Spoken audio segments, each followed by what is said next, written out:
प्रभु यीशु मसीह के समर्थी नाम में हर एक सुनने वाले माता पिता भाई बहनों को अनुग्रह और शांति बहुतायत से मिलती रहे। आमीन। प्रभु यीशु मसीह का धन्यवाद हो। आज मैं फिर से आपके सामने एक नई विषय के साथ उपस्थित हूं, जो मत्ती उसका 6 उसका 24 से 34 के अंदर की यीशु के शब्दीय वचन है।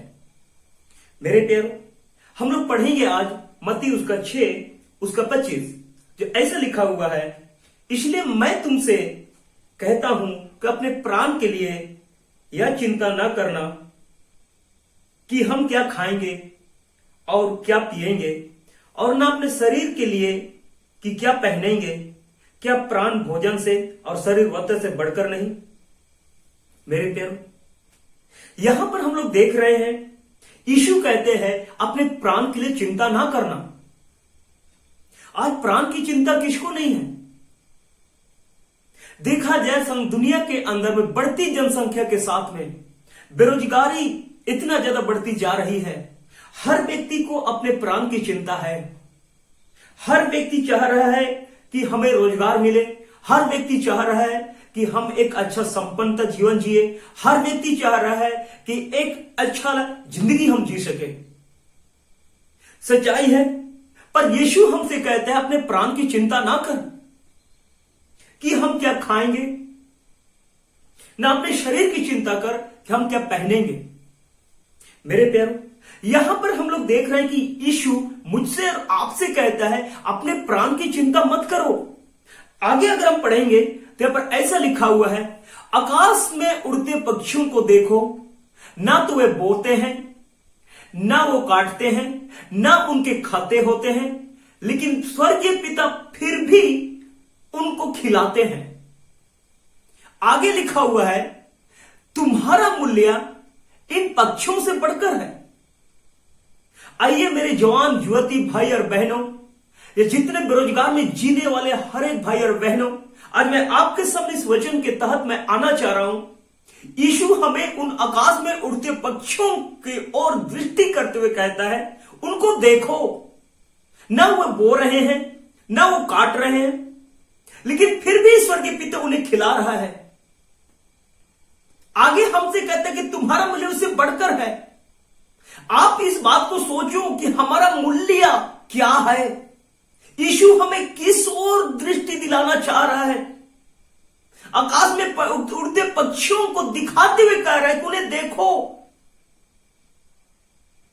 अगर उन पक्षी लोग जो ना बो रहे ना काट रहे हैं, लेकिन फिर भी प्रभु उनकी चिंता करते हुए उन्हें खिला रहा है, तो मेरे जवान भाई और बहनों, आज के समय आपके लिए संदेश है। उन पक्षियों को देखते साथ आपका एक बात याद कीजिए, पिता तुम उन पक्षियों को खिला रहा है। तू जानता है मेरे रोजगार की स्थिति को। तू मुझे जानता है कि मुझे क्या खिलाना है। तू मुझे जानता है कि मुझे कहां पर मेरे नौकरी लगेगा। एक परमेश्वर पर भरोसा, एक विश्वास हम और आपके अंदर होना चाहिए। आकाश में उड़ते पक्षी ना बोते हैं ना काटते हैं, लेकिन स्वर्गीय पिता उन्हें खिलाता है। यीशु कहता है तुम्हारा मूल्य उससे बढ़कर है। उनकी चिंता परमेश्वर कर रहा है, तो आपकी चिंता करा मेरे भाई, आपकी चिंता करा मेरे बहन। उनको पता है कि आपको क्या जरूरत है। आगे लिखा हुआ है, ना अपने शरीर के लिए चिंता कर कि हम क्या पहनेंगे। हमारा शरीर को ऊपर भी जितने हम पहनते हैं उनके प्रति भी यीशु कहते हैं, उन जंगल में पड़े उन शोषणों को देखो, उन फूलों को देखो, वो किस तरह खिलते हैं और किस तरह ना वो कपड़े बनाते हैं, लेकिन परमेश्वर उनको किस तरह सुंदरता और अच्छा पहरावा के साथ में उन्हें खिलाता है। खिला के वो फूल खिलते हैं। जब यीशु कहते हैं, सुलेमान भी जब इतना धनी व्यक्ति था, अपने वैभव के दिनों, सारे सुख चैन के दिनों में इन फूलों के जैसा सजाया हुआ जिंदगी नहीं जी पाया।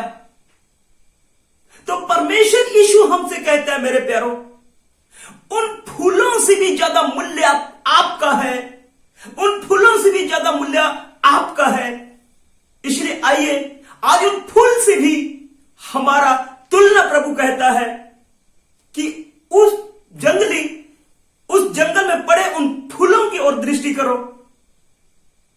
मेरे प्यारों, आज यीशु मुझसे आपसे हर बातों की ओर दृष्टि करते हुए कहता है, आकाश में उड़ते पक्षियों को देखो, उन फूलों को देखो, किस तरह प्रभु उनकी चिंता करता है। हमारा मूल्य इन सारे चीजों से बढ़कर यीशु ने रखा है।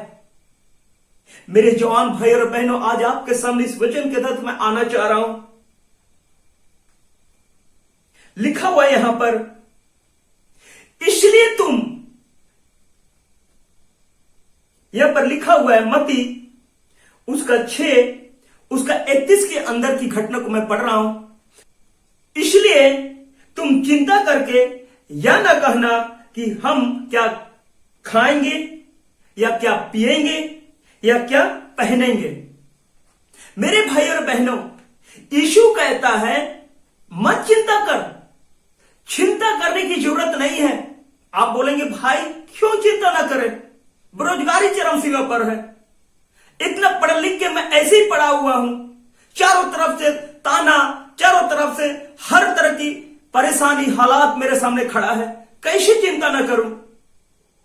मेरे भाई और बहनों, बाइबल के अंदर में अगर हम लोग इन वचनों के आधार से हम आते हैं, आगे लिखा हुआ है, क्योंकि अन्य जाति इन सब वस्तुओं की खोज में रहते हैं, क्या तुम्हारा स्वर्गीय पिता जानता है कि तुम्हें इन सब वस्तुओं की आवश्यकता है। ओ हालेलुया, आज यीशु मसीह को पता है इन सब वस्तुओं की हमें जरूरत है। मेरे जवान भाई, आपसे ज्यादा, मेरे जवान बहन, आपसे पहले यीशु जानता है आपकी इन सब चीजों की जरूरत है। इन सब वस्तु की तलाश वो अन्य जाति इन सब वस्तु की तलाश वो अन्य जाति करते हैं जो परमेश्वर के ऊपर में विश्वास नहीं होता है। मेरे जवान भाई और बहनों, मेरे माता पिताओं, यीशु मुझसे आपसे कहता है, पहले उसका धर्म और राज्य की खोज कर, तू शेष वस्तु, ये सारी वस्तु तुम्हें मिल जाएंगी। ओ हालेलुया। यीशु सिर्फ हम और आपसे ही उम्मीद करता है, हम और आपसे एक मांग करता है और ये कहता है पहले उसके धर्म की खोज करो, पहले उसके राज्य की खोज करो। ये शेष होते हमारे पीछे चल के आने वाली चीजें हैं। मेरे प्यारों, आज नौकरी को पाने के लिए हम लोग एक एक कई जगह ऐसे कई प्रॉफिट के पास, कोई अपोस्टल के पास में, हम वहां पर जाने के द्वारा हम यही चीज उम्मीद लगा के रखे रहते हैं कि शायद वहां जाऊंगा तो मेरा नौकरी लग जाए। हो सकता है कितने लोग कई रुपये भी फेंकते होंगे ताकि मेरे ऊपर में प्रार्थना किया जाए और मेरे ऊपर नौकरी का आशीष मिल जाए।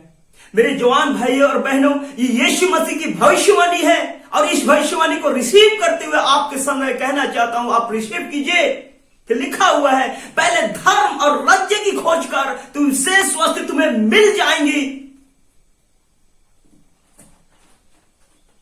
ओ हालेलुया।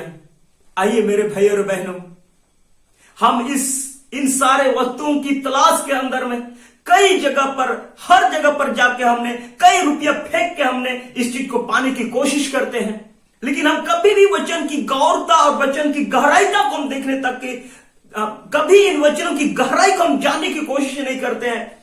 यीशु सिर्फ एक ही बात की उम्मीद रखता है कि तुम धर्म और राज्य की तलाश कर, ये सब वस्तु तुम्हारे पीछे चल के आने वाली चीजें हैं।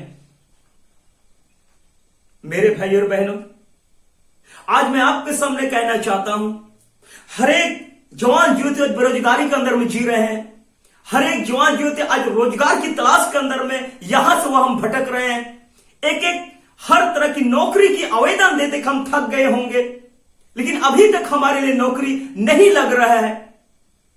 पर आज आपके लिए यह वचन जो यीशु का शब्द है और यह भविष्यवाणी वचन यीशु का है, वो कहता है पहले धर्म और राज्य की खोज करो। आज एक एक जवान भाई, मेरे जवान बहन, आप धर्म और राज्य की खोज कीजिए लिखा हुआ है कि ये सब वस्तुएं आपके पीछे चले आएंगे, क्योंकि यीशु इन्हीं शब्दों के द्वारा हमसे कहता है शेष वस्तु तुम्हें मिल जाएंगी, पहले उसके धर्म और राज्य की खोज कर। हे मेरे जवान भाई, हे मेरे जवान बहन, प्रभु को समय दो, प्रभु की तलाश कीजिए, प्रभु की धर्म और राज्य की तलाश कीजिए। हर प्रति भोर, हर शाम, हर घड़ी प्रभु के चरणों में बैठिए। आप प्रभु की साथ में चलिए। जरूरत नहीं है कि उन सारे जो 20,000 40,000 रुपया देने के द्वारा आप किसी के हाथ रखने के द्वारा, प्रार्थना करने के द्वारा यह विश्वास हो कि आप चलते होंगे कि शायद उसके हाथ रखने से मेरा जीवन का नौकरी लग जाए। यीशु कहता है, खुद यीशु अपनी हाथ आप ऊपर रखना चाहता है। वो बिना रुपया, बिना धन लिए यीशु संत में तुम्हें देना चाहता है। आइए अपनी सही दिशा को देखिए।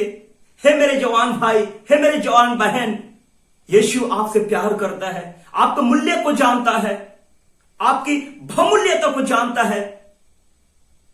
धन्यवाद हो यीशु मसीह का। आइए अपनी जिंदगी को हम प्रभु की ओर लाएं। हर एक को प्रभु आशीष करे इस वचन के द्वारा। आमीन।